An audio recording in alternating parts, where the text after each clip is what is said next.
the future of Cebu sports and tourism is rising in Cebu.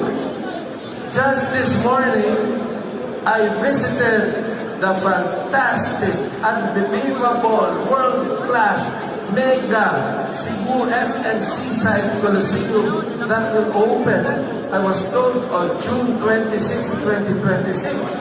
Bigger than the Mall of Asia Arena. I saw it with my own two eyes. Napakaganda, napakalaki, napaka-world-class. Because Chairman Hansi told me, Chairman Bato, bumisita ka. Tingnan mo.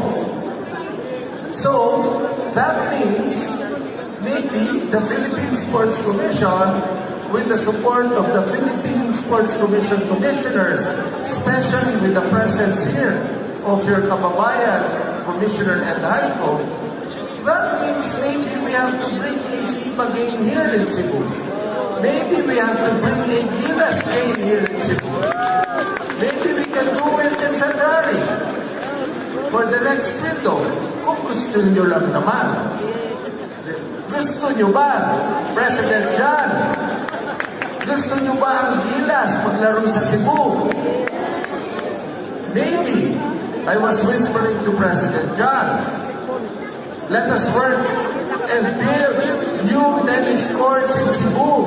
And maybe we will give you a WTA 125 soon. So you can also watch Alex Ayala in Cebu. Gusto nyo bang mapanood si Alex Ayala sa Cebu? Ano mas malakas ang palakpak ng Alex Ayala kaysa sa Gilas? Well, that is obvious. She's our darling now. By March 2028, the Philippine Sports Commission and the Philippine Olympic Committee have decided that we will bring the Asian Beach Games 2028, 45 Asian countries here in Cebu. That is our gift to the Cebuanos.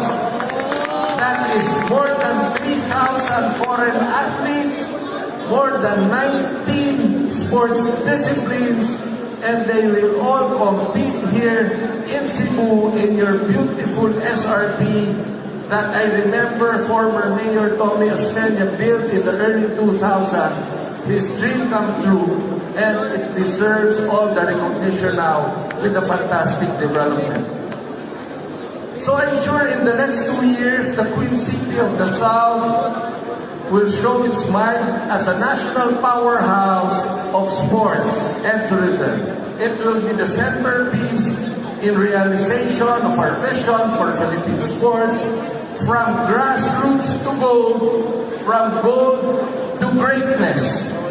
Cebu must be at the forefront of this movement. Let's continue to collaborate closely.